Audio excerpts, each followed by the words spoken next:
প্রতিদিন এক খাবার খেতে খেতে ভালো লাগে না, মনটা চায় অন্যরকম একটু কিছু রান্না করে খেতে, বা সবসময় এক জিনিস একভাবে ভালো লাগে না, অন্যভাবে রান্না করতেও ভালো লাগে। হ্যালো, আসসালামু আলাইকুম সবাইকে, কেমন আছেন? আশা করি ভালো আছেন। আজকে ইচ্ছা করতেছিলাম যে খিচুড়ি রান্না করব, তো সেই জন্য আমি সব কিছু রেডি করে নিচ্ছি। চাল ডাল, তার মধ্যে হলুদ মরিচ লবণ সব কিছু দিচ্ছিলাম, তার মধ্যে গরম মশলা দিচ্ছিলাম। গরম মশলা না দিলে তো খিচুড়ি মুছবে না, তো সেই জন্য দিয়ে দিলাম। তারপরে দিয়ে দিলাম কিন্তু গরুর মাংসের মশলা, আমি এটা দিয়ে থাকি। এটা দিলে খিচুড়ি খেতে আরো বেশি মজা লাগে।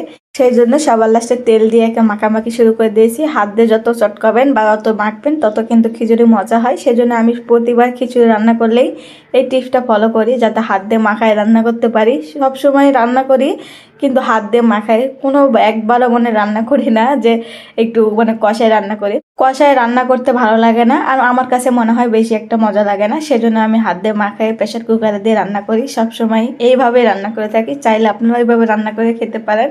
তো আমি কিন্তু দিয়ে দিলাম প্রেশার কুকারে খিচুড়ি, তার মধ্যে দিয়ে দিলাম এক বল পানি।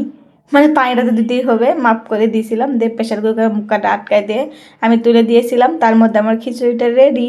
তো এখন দেখতেই পাচ্ছেন কতটা সুন্দর হয়েছে, আর একদম ঝরঝরা হয় নাই, একটু লেটকে লেটকে রাখছিলাম। আমার হাজব্যান্ড আবার লেটকেটা খেতে ভালোবাসে, আমার আবার ঝরঝরাটাই বেশি পছন্দ। কিন্তু আমার পছন্দ থাকলে তো হবে না, ঘরের ছেলেদেরই পছন্দ আসল পছন্দ। সেই জন্য আর কি, এই যে আমি খিচুড়িটা বেড়ে নিলাম।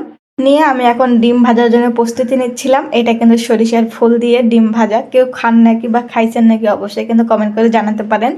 তো আমি তো খাইছিলাম না, এবার প্রথমবার আমার নানি শাশুড়ি সরিষার ফুল নিয়ে আসছে, একজন নিয়ে আসছে, একজন পাড়ায় দিছে।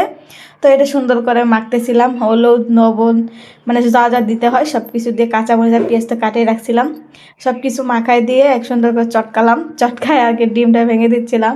আসলে আমার নানা শাশুড়ি বলছিল যে পাটার মধ্যে বেটে নাকি রান্না করতে হয় বা ভাজতে হয়, তো আমার আবার সময় ছিল না, সেজন্য আমি চটকায় রান্না করতেছিলাম। তো যাই হোক, এদিকে ডিমটা মাখামাখি প্রায় হয়ে গেছে, এখন আমি ভাজার পালা, ভাজতে দিছিলাম।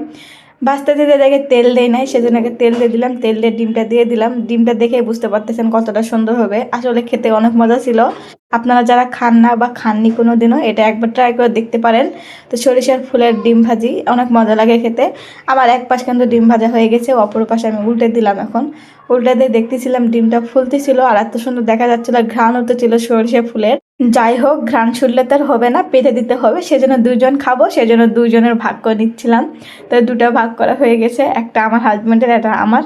তো প্রথমে আমি কিন্তু আমার হাজব্যান্ডকে খেতে দিয়ে দিচ্ছি, ও তো খায়ে পুরো ফিদা হয়ে গেছে, বলতেছে অনেক মজা লাগতেছে, এভাবে ভালো লাগতেছে, বাটা দিলে নাকি নেলপা নেলপা হয়। আর এটা যেহেতু আস্তে আস্তে দিছিলাম, খুবই মজা হয়েছিল। তারপরে আমি খিচুড়ি নিচ্ছিলাম, নিয়ে এটা ডিমটা নিলাম, নিয়ে দেখতে পাচ্ছেন কতটা সুন্দর দেখা যাচ্ছে, আলহামদুলিল্লাহ, মাশাল্লাহ। যাই হোক, এভাবে আপনারা কিন্তু ট্রাই করতে পারেন, দেখে বুঝতে পারতেছেন ডিমটা কত সুন্দর হয়েছে।